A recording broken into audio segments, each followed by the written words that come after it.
قرآن مجید کی تلاوت، ترجمہ، تفسیر، حدیث، نعتیں، تجوید، گرامر کے لیے اس چینل کو سبسکرائب کریں، ویڈیو کو شیئر کریں اور لائک کریں۔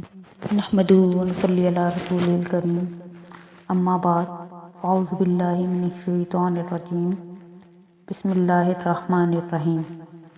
آج کا ہمارا موضوع گفتگو ہے دشمنان رسالت اور ان کے مذموم ہتھ کنڈے۔ رسول اللہ صلی اللہ علیہ وآلہ وسلم کی شدید مخالفت کا جب فیصلہ ہو چکا تو قریش مکہ ابو لہب کی قیادت میں جمع ہوئے۔ جو قائدین اس مجلس میں موجود تھے ان سب نے متفقہ فیصلہ کیا کہ ایسی خصوصی ٹولیاں بنائی جائیں جو مسلمانوں کو مختلف طریقوں سے اتنا ستائیں کہ ان کی زندگی اجیرن کر دیں۔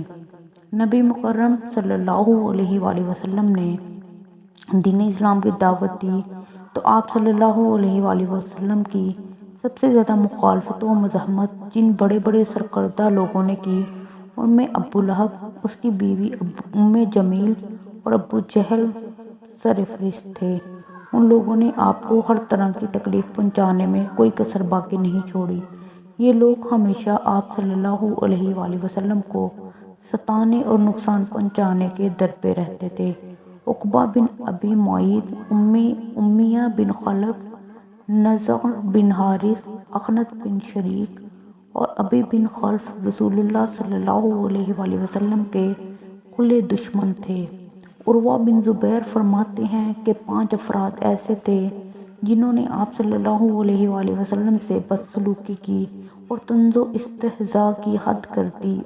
ان 5 افراد کے نام یہ ہیں: اسود بن ابو یغوث، اسود بن مطلب، ولید بن مغیرہ، عاص بن وائل اور حارث بن طلحہ۔ ان کے علاوہ جن بدبختوں نے رسول اللہ صلی اللہ علیہ وآلہ وسلم کو وقتاً فوقتاً ستایا اور اذیت دی ان میں ابو قیس بن فاقہ، حجاج سہمی کے بیٹے منبہ اور نبیہ، زہیر بن ابی امیہ، صائب بن ابی صائب، اسود بن عبد الاسد مخزومی، عاص بن سعید بن عاص، عدی بن حمرہ خزاعی، عاص بن ہاشم اور ابن اسد حضلی شامل ہیں۔ یہ وہ لوگ تھے جنہوں نے رہ کر رسول اللہ صلی اللہ علیہ وآلہ وسلم کے لیے ایسے مصائب پیدا کیے جن کے باعث آپ کو شدید ذہنی و جسمانی تکالیف برداشت کرنی پڑی۔ ابو سفیان بن حرب، عتبہ بن ربیع اور شیبہ بن ربیع بھی آپ صلی اللہ علیہ وآلہ وسلم سے کھلی دشمنی کا برتاؤ کرتے رہے، تاہم ان تینوں نے آپ صلی اللہ علیہ وآلہ وسلم کو ایسا نقصان نہیں پہنچایا جس طرح کا شدید نقصان ان تینوں کے علاوہ دیگر مذکورہ لوگوں نے پہنچایا۔ اللہ تعالیٰ کی طرف سے صبر کی تلقین کی گئی۔ اللہ تعالیٰ نے کہا، اور جو کچھ وہ کہتے ہیں اس پر صبر کیجیے اور انہیں اچھے طریقے سے چھوڑ دیجیے۔ چنانچہ آپ اپنے رب کے حکم کے لیے صبر کیجیے اور ان میں سے کسی گناہ گار یا ناشکرے کی اطاعت نہ کیجیے۔ ایک اور جگہ فرمان ہے، اور اے نبی آپ صبر کریں اور آپ کا صبر کرنا بھی اللہ ہی کی توفیق سے ہے، اور آپ ان کفار پر غم نہ کریں اور نہ آپ اس پر تنگی محسوس کریں جو وہ مکر کر رہے ہیں۔ آپ سے بھی وہی کچھ کہا جا رہا ہے جو آپ سے پہلے رسولوں سے کہا گیا، بے شک آپ کا رب معاف کر دینے والا بھی ہے اور دردناک عذاب دینے والا بھی۔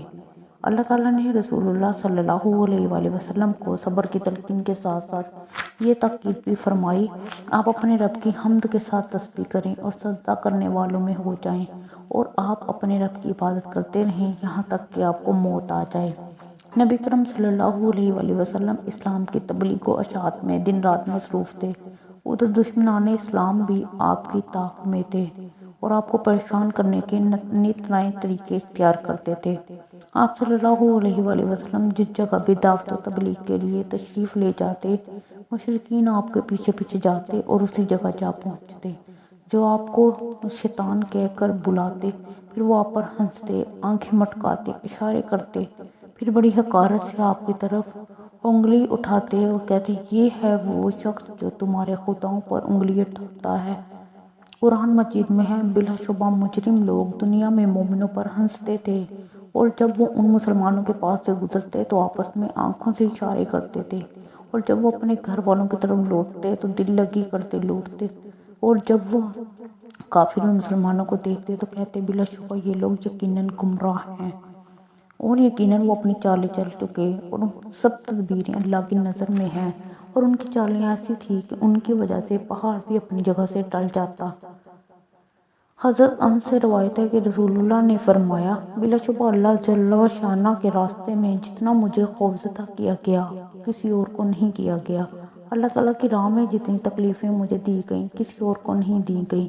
مجھ پر مسلسل 30 دن اور راتیں ایسی بھی گزری کہ میرے اور بلال کے پاس کوئی ایسا کھانا بھی نہیں تھا جسے کوئی جان تر کھا سکے، سوائے اس تھوڑی سی چیز کے جسے بلال اپنے بغل میں چھپا سکتا تھا۔ مسلمان رسول اللہ صلی اللہ علیہ وآلہ وسلم کے پڑوسیوں نے بھی بہت صفاکاریاں کی۔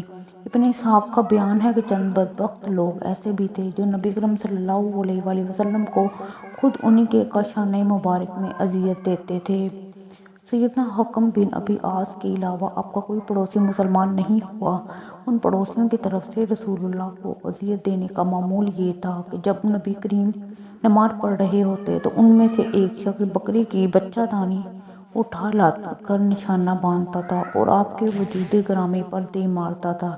نبی کریم صلی اللہ علیہ وآلہ وسلم اس غلاظت کو ایک لکڑی سے پر اٹھا کر دروازے سے باہر تشریف لاتے اور فرماتے، اے ابو عبد المناف، یہ کیسی ہمسائیگی ہے؟ پھر آپ اس گندگی کو دروازے سے باہر پھینک دیتے۔ اور شقی القلب لوگ نبی اکرم صلی اللہ علیہ وآلہ وسلم کو مسلسل اسی طرح اذیت دیتے رہے۔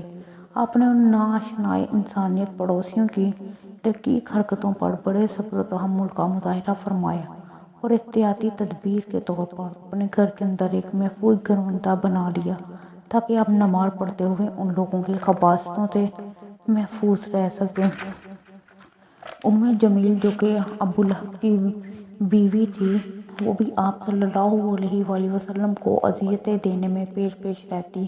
بنو امیہ اپنے رقیب بنو ہاشم سے بوجہ رقابت شدید عداوت رکھتے تھے۔ ابو لہب بنو ہاشم میں بڑا سربراہ شخص تھا، لیکن ابو لہب کی بیوی جمیل بنو امیہ میں سے تھی۔ اسے ابو لہب عبد العزیٰ اپنے خاندان بنو ہاشم کی حمایت کرنے کی بجائے اپنے سسرالیوں کی طرفداری کر رہا تھا۔ جمیل اور ابو لہب دونوں ہر وقت آپ صلی اللہ علیہ وسلم کی تضحیک اور تکلیف رسانی میں لگے رہتے اور آپ کو ستانے کا کوئی موقع بھی ہاتھ سے نہیں جانے دیتے تھے۔ قرآن مجید میں پھر یہ سورت نازل ہوئی، ٹوٹ جائیں دونوں ہاتھ ابو لہب کے اور وہ ہلاک ہو گیا، نہ اس کے مال نے اسے کوئی فائدہ پہنچایا اور نہ اس کی کمائی نے، وہ ضرور بھڑکتی ہوئی آگ میں داخل ہوگا، اور اس کی بیوی بھی جو لکڑیاں ڈھونے والی ہے، اس کی گردن میں چھال کی بنی ہوئی رسی ہوگی۔ جب جمیل کو معلوم ہوا کہ قرآن حکیم میں اس کی اور اس کے خاوند کی مذمت آئی ہے تو وہ طیش میں آ گئی اور بھاری پتھر اٹھا کر رسول اللہ صلی اللہ علیہ وآلہ وسلم کی طرف چل دی۔ آپ اس وقت ابوبکر صدیق کے ساتھ خانہ کعبہ میں تھے۔ سیدنا ابوبکر صدیق نے جمیل کو دیکھا تو فوراً سمجھ گئے کہ وہ ناپاک ارادے سے آ رہی ہے۔ انہوں نے نبی اکرم صلی اللہ علیہ وآلہ وسلم سے عرض کی، اے اللہ کے رسول، جمیل آ رہی ہے، مجھے اس کے بارے میں خوف لاحق ہے۔ آپ صلی اللہ علیہ وآلہ وسلم نے کہا، اور جب آپ قرآن پڑھتے ہیں تو ہم آپ کے اور ان لوگوں کے درمیان جو آخر پر ایمان نہیں لاتے ایک مخفی پردہ ڈال دیتے ہیں۔ جمیل قریب پہنچی تو حضرت ابوبکر کو مخاطب کر کے پوچھنے لگی، اے ابن ابو قحافہ، تمہارے ساتھی کا کیا معاملہ ہے؟ مجھے پتہ چلا ہے کہ اس نے میری ہجو کی ہے اور میرے بارے میں شعر کہے ہیں۔ اللہ کی قسم، اگر وہ مجھے مل جائے تو میں اس پتھر سے اس کا منہ کچل دوں گی۔ سیدنا ابوبکر نے فرمایا، اللہ کی قسم، میرے ساتھی شاعر نہیں اور نہ شعروں کی طرح سدھ رکھتے ہیں، نہ انہوں نے تیری کوئی ہجو کی ہے۔ جمیل بولی، کیا اس نے یہ نہیں کہا اس کی گردن میں چھال کی بٹی ہوئی رسی ہوگی؟ سیدنا ابوبکر صدیق نے فرمایا، اللہ کی قسم، یہ جملہ انہوں نے نہیں کہا۔ رسول اللہ صلی اللہ علیہ وآلہ وسلم نے حضرت ابوبکر سے پوچھا، اس سے پوچھو کیا اسے تمہارے علاوہ کوئی اور شخص نظر آ رہا ہے؟ وہ مجھے نہیں دیکھ سکتی، اللہ جل جلالہ نے میرے اور اس کے درمیان پردہ حائل کر دیا ہے۔ حضرت ابوبکر نے یہ بات جمیل سے پوچھی تو اس نے کہا، کیا تم مجھ سے مذاق کر رہے ہو؟ اللہ کی قسم یہاں میں تمہارے علاوہ کسی کو موجود نہیں پاتی۔ پھر کہنے لگی بھلا میری حجو کون کر سکتا ہے؟ سب کو معلوم ہے کہ میں قریش کے سردار کی بیٹی ہوں۔ ہم نے مذمت کی نافرمانی کی ہے اور اس بات کا انکار کیا ہے اور اس کے دین سے بغض رکھا ہے۔ بادشاہ رسول اللہ نے فرمایا کیا تم تعجب نہیں کرتے کہ کس طرح اللہ جل شانہ نے مجھے قریش کی بدزبانی اور لعن طعن سے محفوظ فرما دیا۔ صدق اللہ العظیم۔ مہربانی کر کے اور انفارمیشن حاصل کرنے کے لیے چینل کو